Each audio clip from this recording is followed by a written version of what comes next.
Born in 1793 in Bikaner of Rajasthan, Amar Chandra Bantia since childhood wanted to do something for the honor of his country. His father ran an ancestral business in Bikaner. He had to shift to the princely state of Gwalior, ruled by the Scindia dynasty. The then Maharaja of Gwalior advised him to resume his business there.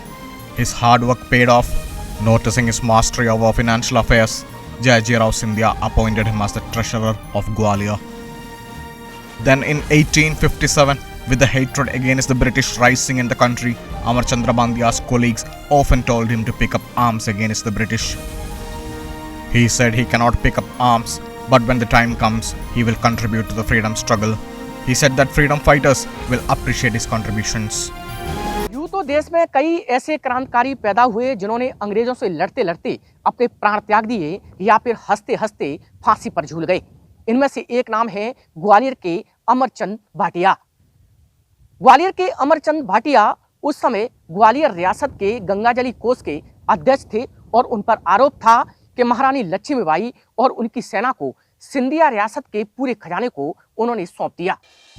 Time came when in 1857, Rani Lakshmibai of Jhansi decided to take the British head on. She was attacking all the princely states allied with the British near Jhansi. She captured Gwalior, but her army was suffering from an acute shortage of funds.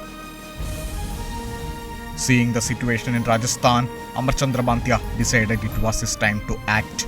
He handed over the entire Gangajili treasury of Gwalior to Rani Lakshmibai. He was hanged in public for 4 days after June 18 when Rani Lakshmibai gained martyrdom. Even today, there is a statue of Amar Chandra Bantia under the same tree. It reminds of every passer how he laid down his life for the country's freedom. Gwalior के सराफा बाजार की यही वो जगह है जहां अमरचंद भाटिया को फांसी दी गई थी। महारानी लक्ष्मीबाई के बलिदान के 4 दिन बाद यानी 22 जून 1858 को अंग्रेजों ने अमरचंद भाटिया को गिरफ्तार कर लिया और महज 2 मिनट में ही उन्हें राजद्रोह घोषित कर उनको नीम के पेड़ पर फांसी दी गई। आप देख सकते हैं कि यही वो जगह है जहां पर ब्रिगेडियर नेपियर ने अमरचंद भाटिया को फांसी दी और उसके बाद उनका शव 3 दिन तक पेड़ पर लटका रहा ताकि लोगों में दहशत का माहौल पैदा किया जा सके।